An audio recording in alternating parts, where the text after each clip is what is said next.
Kasi yung pasyente ko, ilabas nyo. Andito na si doktora.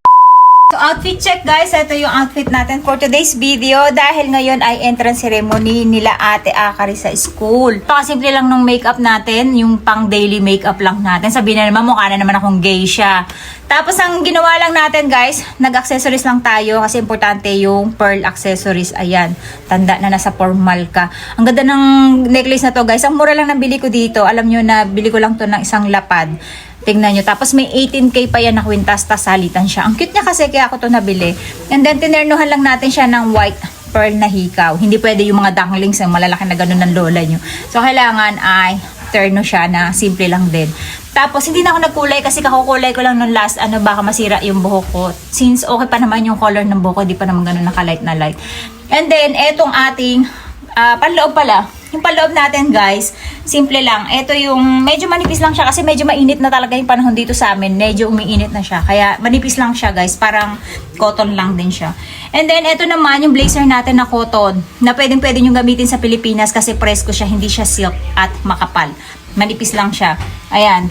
Tapos mahaba siya kasi ang lola nyo, ayan, masyadong big yung puwet. Ayokong makita yung puwet ng lola nyo. Kaya kailangan long. Ayan. So, simple lang guys. Etong attire natin na to ay tinatawag lang na semi-formal. Hindi to formal dito sa Japan guys. Kasi ang formal talaga dito. Alam niyo yung mga parang pang Chanel na mga suot. Kasuotan na tela. Hindi ko anong tawag dun eh. Basta may ganong tela. So, yung piece nun ay palda. Tapos yung ganong pang itaas na blazer. So, hindi ko carry yun guys na bitbit eh. Tapos, naglagay lang tayo guys ng bulaklak na katulad neto. Kasi, pag nakaputi ako, kailangan kita yung bulaklak natin. Kaya, ito yung ginamit natin. Nagpa-pearl din siya. Ayan, oh. So, importante yan, guys. Pagka, pagka graduation, dahil black yung suot namin, minsan, ay puti naman yung ginagamit ko. Para makita siya, para kailangan ay contrast siya, no? Tapos, naka-sandals lang ako, guys. Siyempre, naka-trouser lang tayo. And then sandals, ayan. This time black yung sinuot ko. Nung graduation ni Ate Akari, hindi ko napansin. Medyo na blind color ako. Akala ko ay black. Blue pala yun na nakita ko sa picture. So ayan guys, napakasimple lang. Siyempre yung black natin na bag, na leather din. So okay ko lang to binili guys. Ayan. Ang ganda niya kasi pang formala na ganito. So ito lagi yung ginagamit ko. Ayan guys, napakasimple lang diba? O parang doktora na may ooperahan. Alam niyo ang presko nito guys. Kahit dito guys, kapag ganitong tag-init, nagbe-blazer talaga din yung mga tao. Lalo na kapag mga formal na imimit mo yung tao, ganon. So mga nagbe-blazer sila. Unless yung mga gagala-gala ka lang naka-t-shirt, ayun okay lang. Pero pag kami pero yung mga lalaki dito, tsaka yung iba yung medyo formal umatake, nagbe-blazer sila kahit summer. Kasi nga guys, sobrang init, ayaw nilang na iinitan yung balat nila ng direct sa araw. So ayan, tapos meron lang tayong tsinelas. Syempre yung tsinelas natin ay Shala din. Ito ay binigay sa akin ng biyenan ko. Ginawa to ng biyenan ko sa akin. So every time na punta sa school, ito yung ginagamit ko para lalagyan ng tsinelas. Kasi importante na may tsinelas. Si Papa, gusto nyo makita tsinelas niya? Ito yung tsinelas niya. Pang school lang to guys. Ayan. So banig. Nabili ko lang dito sa Daiso. Ang lola nyo, ito pa din.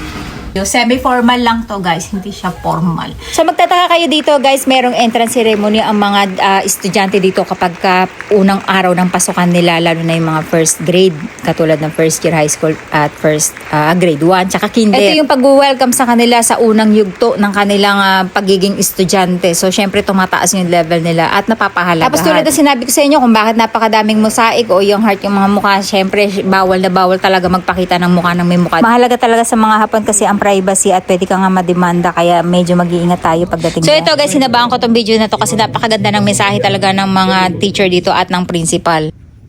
中学校生活はまさにこの積み重ねの連続です。一日一日を丁寧に重ねることで3年後には驚くほど大きく成長した自分に出会えるでしょう。開成中学校の一日はそんな成長の種であふれています。朝は教室で交わす挨拶から始まります。その一言が皆さん自身の気持ちを整え、仲間とのつながりを作ります。授業では新しい発見が次々に生まれ、世界が大きく広がります。放課後には部活動に励む姿が校内に広がり、一日の終わりには達成感とともに家路に着きます。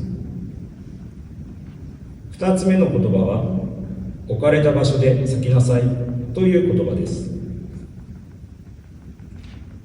皆さんがこの海星中学校という場所で自分らしい花を咲かせてほしい、それが私たち教職員の願いです。新しい環境に不安を感じる人もいるでしょう。しかし、同じように緊張し、期待し、そして頑張ろうとしている仲間がそばにいます。皆さんは決して一人ではありません。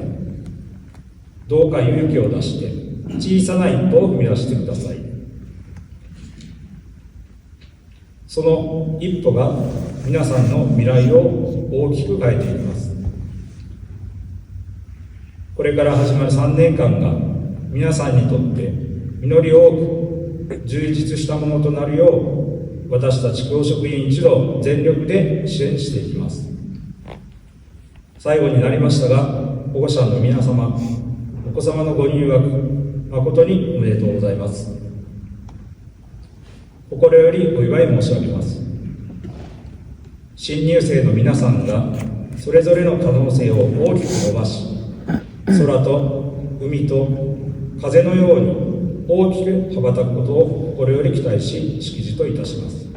令和8年4月。Di ba nakaka-amaze yung mga principal at teacher dito pag nag-speech, ibig sabihin ay talagang tatago sa puso nyo. Kasi nga solemn dito talaga guys yung mga graduation at ceremony na katulad nito. So dito guys, hindi na masyadong mahaba yung mga seremonyas, puro reminder na lang kung ano yung mga bawal na gawin ng mga estudyante at yung pagiging estudyante na dapat nilang gawin. Yun lang yung mga pinag-usapan dito. Tapos magtataka kayo guys, bakit ang konti ng mga estudyante? Actually yung mga estudyante na iba ay nasa likod, itong mga nasa harapan sila yung mga winelcome. And then kami mga parents ang nasa gitna. Alam nyo na, probinsya, kaya konti lang talaga yung mga estudyante. And then after niya, pumunta lang kami sa room para makita yung kanilang room. Tingnan nyo, nakakamiss, di ba? May hugasan sila ng kamay dyan. Meron lababo ang bawat eskwelahan dito kasi dyan sila nabuhugas ng kamay. At the same time, kapag naglilinis sila ng floor, dyan nila inaalawan yung kanilang mga bimpo. And then, ito yung itsura ng kanilang classroom kung saan napakasimple lang pero organized. At hindi pwede dito guys, yung mga room ay kailangan pabonggahan, kailangan ay pare-pareho lang ang itsura talaga ng mga kwarto at itsura ng mga eskwela. Yung teacher nila dito actually, napakabata pa, parang kagagraduate niya pa lang ng college talaga. Tapos, ang tinuturo nila dito ngayon ay yung kanilang mga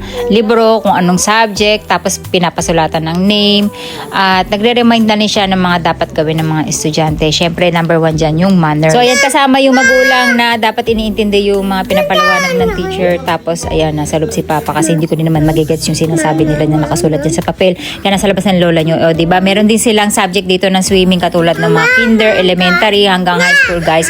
Kaya yung mga Japanese magagaling talagang lumangoy. Ang galing talaga ng bata to, sumasabay palagi sa akin eh. Kung magtataka kayo bakit may tubig siya, di talaga tinatanggalan yan kasi in case of emergency na nagkasunog, may magagamit na tubig. Tapos pag summer, lilinisin nila lahat ng mga estudyante yan.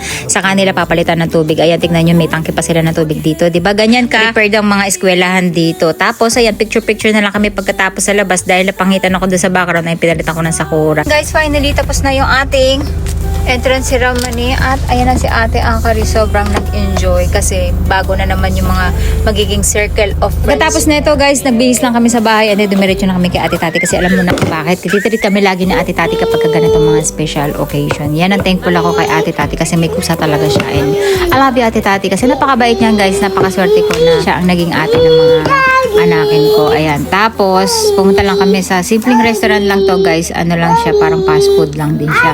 No, Chinese restaurant nga lang. At ito yung lagi ko ino-order, yung itlog na may mushroom, ear mushroom, tapos may bamboo yan, at kung ano-ano pa. Basta napakasarap nito guys. Niluto ko na to actually, binilag ko na rin kung paano magluto nito. Tapos yan yung favorite ni Ate Aska na sweet chili na...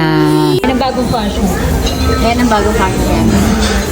Ayan, kanya-kanyang dala lang. Basta maganda yung nagbago. Kaya dyan, nagtatapos yung vlog namin. Tapos pumunta lang kami ng Ukay bago kami uwi ng bahay kasi nga gusto daw niya mamili ng damit. Ang hirap kapag wala kasing sasakyan tapos mag-shopping ka ng ganyang kadami. Tapos nabudol ko na naman si Ate Tati nyo dito kasi nagpabili ko ng mga blazer na gagamitin ko sa Pilipinas kapag meron tayong mga kakulab. Para formal din yung lola nyo. Although pang summer naman yung mga binili nating damit.